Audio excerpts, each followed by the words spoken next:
When Linda suggested we finally tackle the attic, I imagined a lazy Saturday spent sorting boxes and maybe uncovering a box of forgotten souvenirs.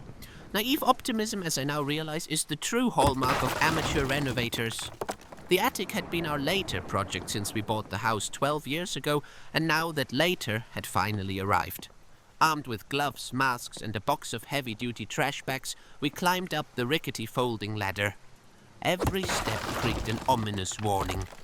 The moment I poked my head through the hatch, I was greeted by a cloud of dust and the unmistakable musty aroma of mothballs and insulation.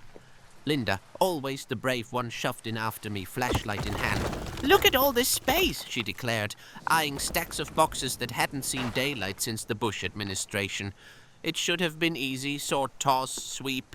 But as I stepped deeper onto a beam, something shifted underfoot. "Careful," Linda warned, almost cheerfully. Don't fall through the ceiling again."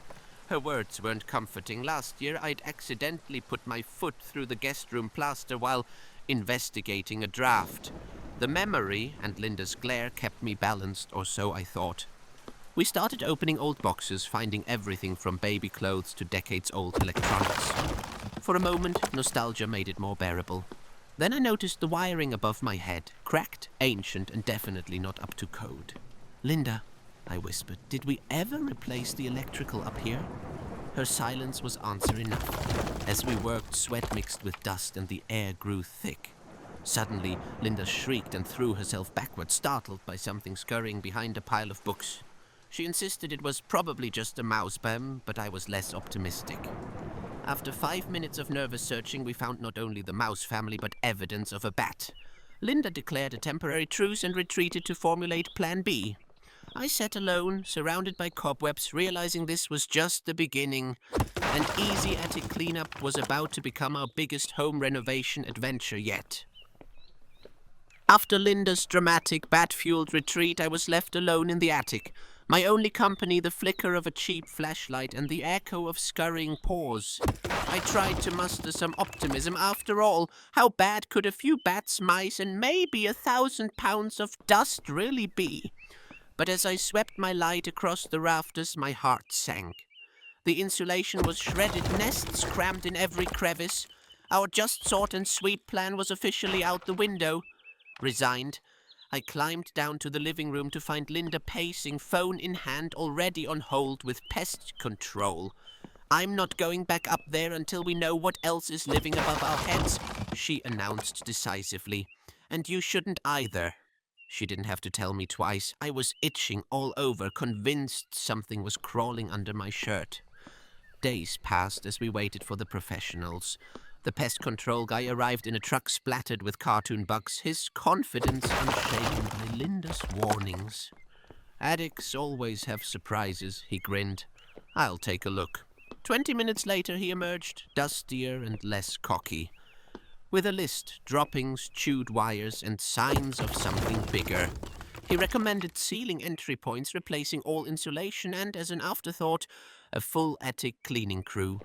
It was quickly becoming clear. Our simple clean-out had snowballed into a full-blown renovation, complete with an ever-growing repair bill and a growing sense of dread. Linda made spreadsheets and checklists. I googled attic restoration for dummies. The weekend project that started with boxed memories and hopeful intentions now had its own dedicated file folder marked urgent. One evening, post-dinner, Linda passed me a mug of tea and with a resigned glance toward the ceiling declared, "We started this together, so we'll survive it together, even with bats." And just like that, our attic misadventure became a team effort. The scary part? We hadn't even started the real work yet. The pest control crew had barely finished sealing up every gap and mouse-sized highway before the next wave of problems hit us. I knew, in theory, that a full attic renovation would be messy, but nothing prepared me for the chaos that came next. First, there was the insulation, or rather what was left of it. The crew showed us piles of chewed yellow fluff interwoven with what looked suspiciously like bat guano. As it was carted out in big black bags, Linda wrinkled her nose and catalogued every expense in her ever-expanding spreadsheet. I mostly tried not to sneeze. Then came the wiring. That web of brittle cables and looped extensions dating back to some forgotten decade was a fire hazard waiting to happen.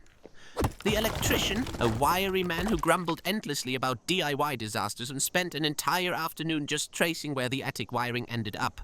Whoever did this wasn't thinking straight, he muttered, holding up a knot of exposed wires.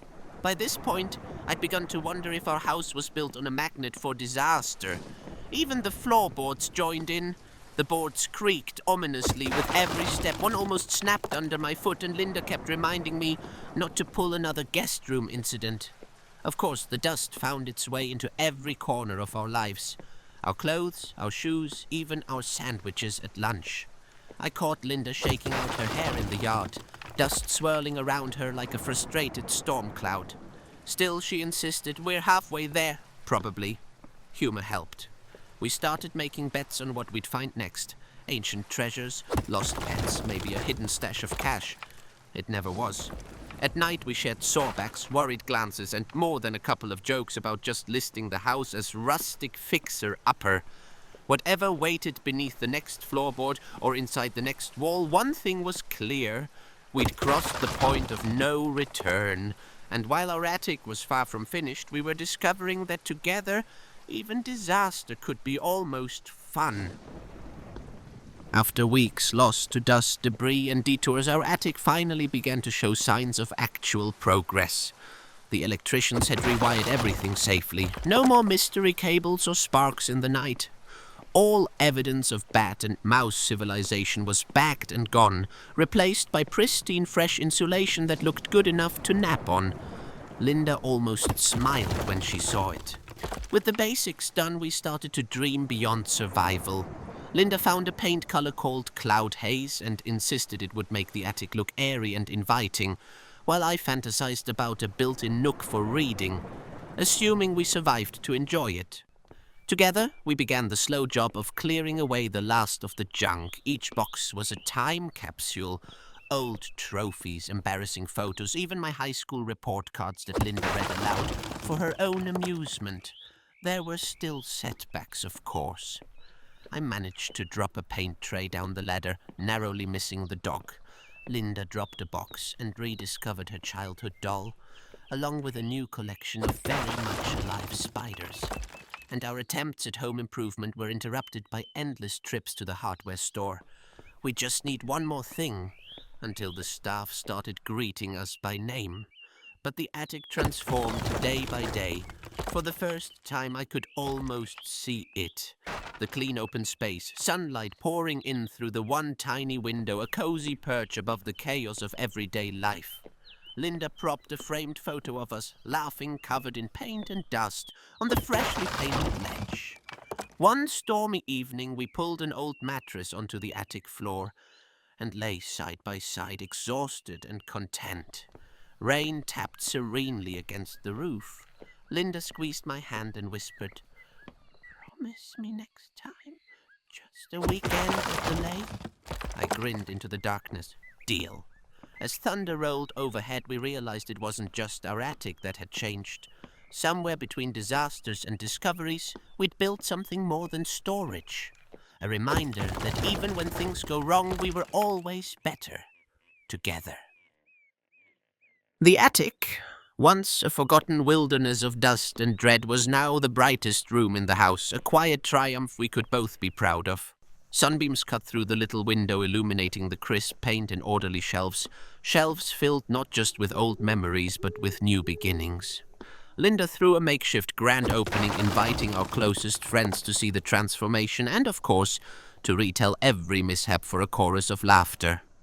There was applause for the lack of new wildlife and a toast to fresh insulation. Even the dog joined us, carefully sniffing every corner, only marginally suspicious after the falling paint tray incident. That night, as everyone left and the attic fell silent, Linda and I sat side by side in our new reading nook, feet dangling from the edge. All the stress and arguments had faded into stories. Stories about teamwork, patience, and finding humor in every disaster.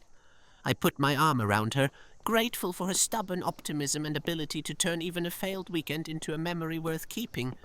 As we sat quietly, I realized we'd built more than storage space above our heads. The attic, once a symbol of all the projects we put off, all the clutter we carried, had become a symbol of something much bigger. Of what you can build when you insist on finishing together, even when nothing goes to plan. Of how every creak, every cloud of dust, and even every plan B could finally add up to something remarkable. A home full of stories and an attic full of light. When Linda nudged me and asked, well, should we try the basement next? I just laughed, squeezed her hand and said, let's leave adventure for another day.